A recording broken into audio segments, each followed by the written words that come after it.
Dante Cephas, even though he wasn't technically an opt-out, he didn't play in the game, and now he's in the transfer portal. Julian Fleming is transferring into Penn State, finally commits after all the writing was on the wall. And here's where these two teams are, and here's where Penn State is now moving forward. But Cory, how would you start to make sense of the wide receiver moves? Because personally, I did not see Dante Cephas going back into the transfer portal. I knew that there were going to be at least, it seemed like there were going to be radical changes. I called for radical changes because this could not carry over into 2024 when you have the concerns about work ethic, effort, guys aren't studying the playbook enough, in the film room enough, all these things. So it's not a matter of talent, it's a matter of effort. And that if you want to be competitive in this new Big Ten, that had to be put to a stop.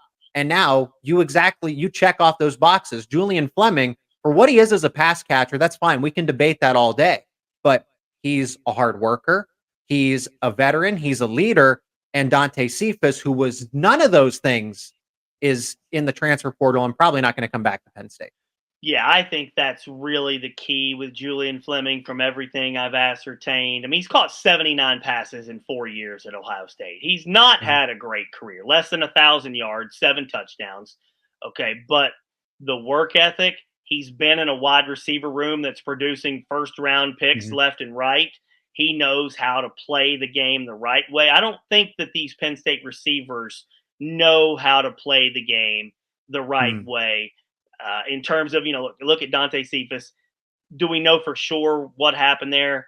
No, but I got to think it's work ethic. I got to think he just wasn't ready, wasn't putting in on time. I wonder about Keandre Lambert-Smith. He has not entered the transfer portal. I kind of thought maybe he would or turn pro or something. We'll see about that.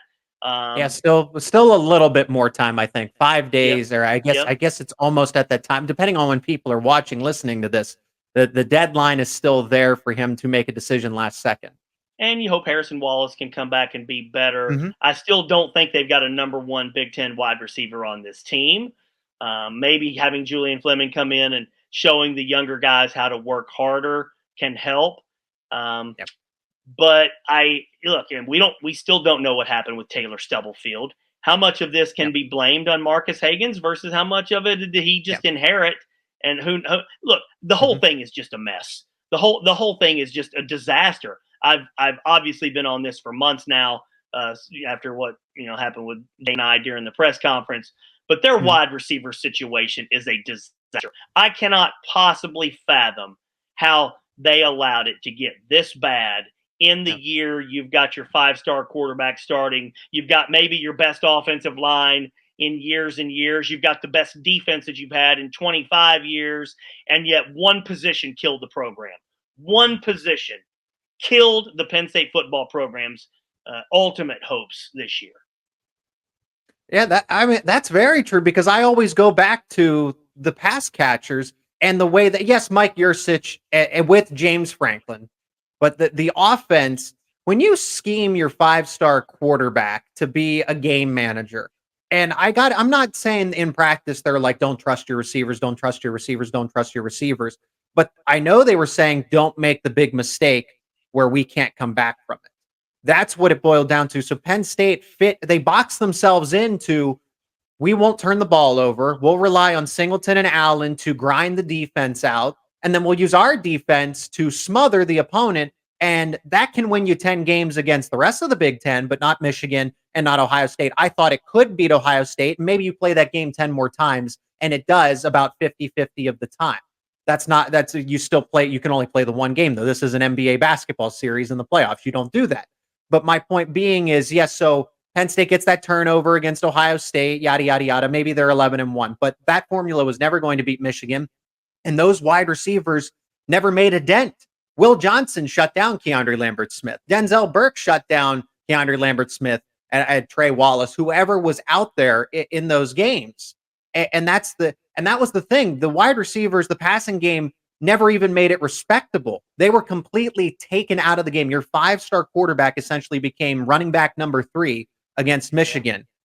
And how could that have happened? You have to. So Mike Yurcich, yes, wide receivers as well, because they're just not getting open. And why would Drew Allar throw it to them And what the saying was, do not turn it over, do not make the big mistake. Why would Drew Allar do that when he's coached to do that, but also the wide receivers aren't giving him any relief? So the ultimate question with all of that is Drew Allar any good? Do we have any idea if Drew Allar's any good at all? Because I'll tell you what, you see the throws Jackson Dart was attempting in the Peach Bowl. Penn State didn't even try those throws, man. I mean, Never. it was night and day what we saw from Penn State's off. Now, look, they have the number one defense in the country, and they won 10 games, and Drew Allar threw one interception in the regular season. The program will point to all of those things, and those are good things. But do you get any sense that Drew Allar could make the throws that Jackson Dart? Not only could he make the throws, would he even attempt the throws into coverage, into tight spots that Ole Miss did? See, Ole Miss plays in a conference and a division that's the only division that's tougher than the Big Ten East, where they know they've got to be able to get to 40 or 50 points because they're probably not going to be able to shut these other teams down. So their program is built on trying to get to 40 points. Penn State's program is built on defense and shutting you down from, keeping you 10, 13, 17 points. So that made this a very difficult matchup. But that's what Penn State's going to face in a playoff scenario down the road. If you're just going to build your program to compete with teams in the Big Ten, you'd better expect to have a lot of issues when you play these teams like an Ole Miss or, obviously in Alabama or Georgia or maybe even, some of these other programs that are willing to throw the ball. They're willing to take chances. Zach, let me ask you this. Would you rather have had Drew Allar had 2 interceptions throwing safe passes all the time or 10 interceptions really doing what Jackson Dart was trying to do? Which would you rather have? Well, and that's just it. I think back to Andrew Luck when he was in the NFL and he was leading the league in interceptions. And you look at some of the Josh Allen leads the league in interceptions or is up there. And yeah, you can criticize them, but he is also making the most plays. There's also the most explosiveness. So yes, it goes hand in hand. So Penn State not turning the ball over, that's great, but they're also not moving it up and down the field at will. Whereas the Bills, and I know I'm comparing this to pro players, but it's still the same thing. The Bills are not afraid. They can come back from 2-3 touchdowns down. Penn State was doomed the second Ole Miss went up by 10 points. Yeah. And that's an issue that you really wonder what it's going to look like next year because Manny's gone. King and Dixon are gone. Chop's gone. Curtis Jacobs is gone. I think the defense is going to be maybe somewhat pedestrian compared to what we've seen from Penn State defenses. So will the philosophy change? Will it now be Andy Kotelnicki try to go out and score 35, 40 points because we think our defense might give up 25 or 30 points per game? So what's the philosophy going to be? And might we see look, I don't know if Drew Allar's any good or not.